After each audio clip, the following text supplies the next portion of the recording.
Right now, in the modern working world, people are facing a level of uncertainty that's never before been experienced. And it's having a significant impact on ourselves and on the teams that we work with. People are feeling burnout, unfulfilled, and an overwhelming sense of being lost.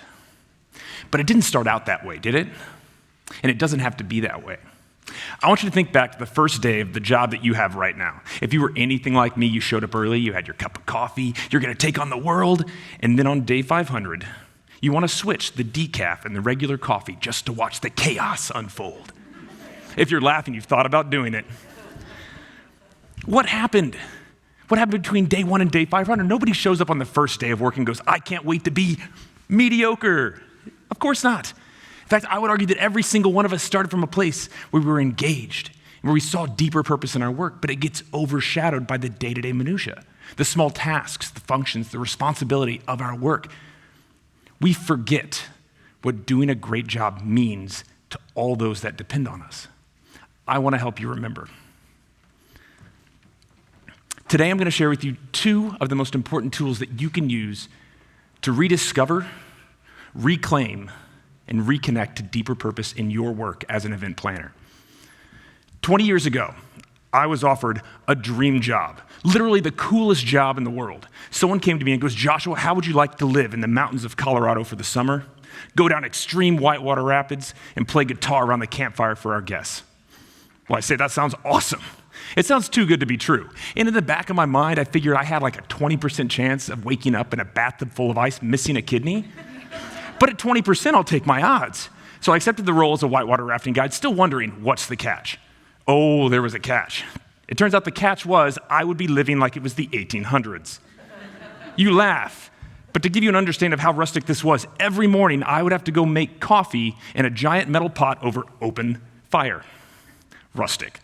Now, we ran a very modest operation, but we strive to create memorable experiences for every guest that would join us on the river. And my favorite part of the job was when we got all of our guests down to the river's edge to explain the safety measures we needed on the river that day. I would start my safety briefing by saying there's class 3, 4, and 5 whitewater on this river. People get hurt and killed out here every year. I'm not trying to terrify you, but I need you to know the severity of the river you're about to find yourself on. Now that I had their attention, we'd go into the proper protocols, procedures, and safety measures in the boat. And after that was done, me and the guides, we would divide all of the guests into the different boats. Now, as the first-year river guide, do you think I was given all the athletic guests for my boat? I was not. Luckily, today I'm going to choose my crew. You, the audience, have now been enlisted in Joshua's boat, and you look like a great bunch. Now, what we're going to have to do today before we get into our first rapid is learn how to properly hold our paddle. So I want everybody to grab the shaft of your paddle for me right there in the middle. It's a long, skinny part. And then I want you to grab on top of the T-grip. Don't grab underneath because you lose leverage. Grab on top. We're going to practice all forward 1, all forward 2, all back 1. Y'all might be my best crew yet. Now, we've got some great rapids today. We have wall slammer, boat eater, Satan's suckhole. It's going to be a lot of fun. But there's a lot of obstacles in the river. We're going to need to maneuver the boat. So I'm going to split the boat in half right here. You are now the left side of the boat, and you are now the right side of the boat. So both sides of the boat, grab your paddle, and we're going to practice with our sides. Left forward 1, right forward 1. Left back 1, right back 1. You're looking great. I think you're ready. Here comes the first rapid. Everybody grab your paddle. Here we go. All back 1, all forward 2, left forward 1, right back 1, left forward 2, right back. What are you doing? We're on the rocks. See, this is a big problem for me as a river guide because every human being in my boat is my responsibility, and something you may not realize is that for every one of my guests that falls out of my boat means that I have to buy the other guys a 6-pack of beer. Now, on a normal day, we'd get the guests back to our base camp mid-afternoon, and me and the guides would cook these elaborate multi-course meals over open fire. The guests would eat, and then me and the guides would clean all the dishes and light a large campfire for our guests. Many nights they would say, Josh, go get your guitar and come play songs that everybody knows around the campfire. So till late into the evening, I'd be playing songs until the guests would go back to their tents, and I would make my way back to my tent to set my battery-powered alarm clock for 5:30 the next morning to do it all over again. And it happened like this day after day after day. New guests would arrive. I'd make the same lame jokes about the rapids. We'd cook the same meals, and I'd play the same tired songs around the campfire. What started out as the coolest job I could possibly imagine is slowly eroded into a list of tasks to be completed and personalities to be managed. I stopped caring about my work. I was physically present, but I was just going through the motions. You can call it disengagement, call it quiet quitting, call it whatever you'd like to call it. What had really happened is I stopped seeing purpose in the work that I was doing. And one day we were on the river, and one of my guests lost his paddle at the top of a rapid, and he erupted into this anger and frustration. And so I took a moment to explain, it's all right, our paddles, they float. We can pick it up after the rapids. And I realized what was happening to my guest in my boat was the exact same thing that was happening to me in my role as a river guide. You see, he lost his paddle, and he felt powerless in the direction of the boat or in how we navigated these obstacles. I had lost my sense of purpose, and I felt just as helpless. But the epiphany is that just like that paddle, our sense of purpose in our work can be reclaimed.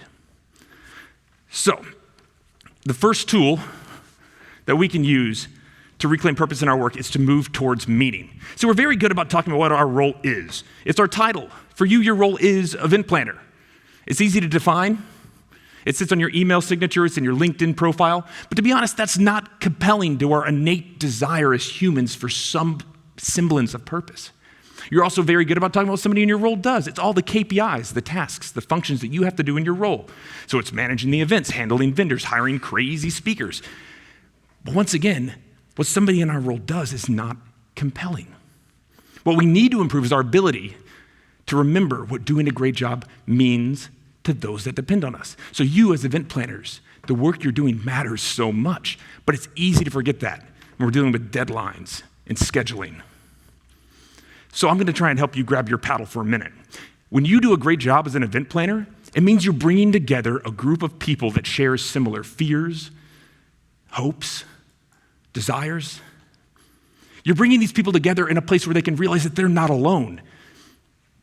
In fact, to every person that's involved in your events, what you're really providing them with is something so much deeper. You're providing them with peace of mind. The work you're doing matters so much to those that depend on you, but it's easy for us to forget. The second tool that you can use is to direct your perceptions. Now, I remember the first time I heard the screams coming from our guest bathroom. I come running in there and I find my oldest son, Luke, who was 4 years old at the time, and he's washing his hands and screaming at the top of his lungs. So after a few moments, I'm able to calm him down. I go, Luke, are you okay? And he goes, yes, Daddy, I'm fine. And while I'm relieved, I now have to explain to a 4-year-old, you can't be screaming unless it's an emergency because it really worries Mommy and Daddy. Do you understand? Yes, Daddy. And off he runs to go play.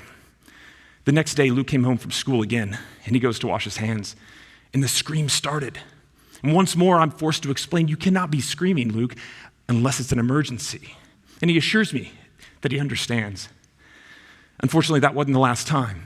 For the next 10 days, every day Luke would go to school, come home, and begin screaming. And we didn't know what was happening, but we knew we had to get to the bottom of what was happening to our little boy.